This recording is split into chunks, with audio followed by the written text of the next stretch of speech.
Hello mga kananay! And for today's video, samahan nyo kaming mag-chill at mag-relax. Ito yung isa sa gustong-gusto talaga ng mga nanay na katulad ko.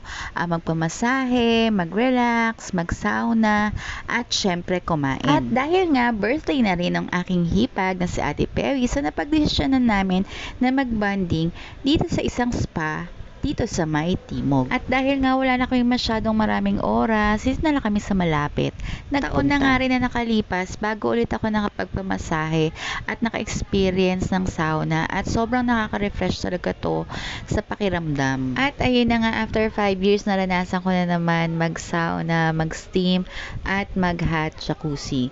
So sobrang nakaka-refresh yun. At eto na nga, nag-aantay na kami ng aming time para sa aming massage. Late na nga kami nagpa-schedule dito dahil sabi ko nga iiwas kami sa maraming tao, pero siguro dahil pare-pareho kami ng iniisip, ayun, nagkasabay-sabay, ang daming tao, so medyo late yun sa massage.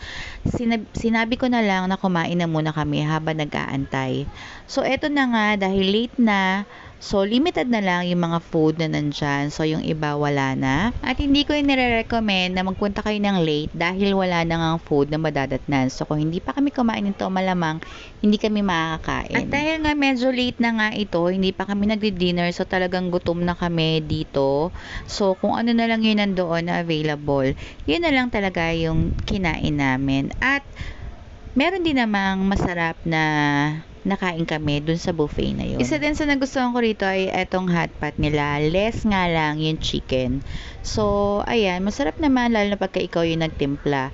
At pagkatapos nga namin kumain, bumalik na ulit kami doon para pipila na naman kami ulit para sa aming massage. At syempre, kasama ko ang aking nakshi na si Yana. Ayan, dahil deserve niya rin na mag-relax. At eto na nga, natapos na yung aming massage. So, nagulat ako dito pagbukas ko nung aking locker, walang laman. Nung pala, nagkamali lang ako. Ayan, sa katabi niya pala yung aking locker.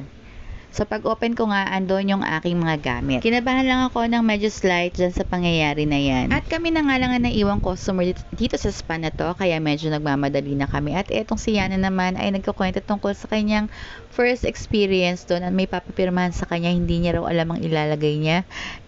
Baka daw kasi magalit ako, kaya sabi niya, Mami, dagdagan mo na lang. Kung gusto niyo makamura, ilalagay ko na lang sa comment section kung saan kami nag-book nitong spa experience namin. Thank you for watching mga kananay.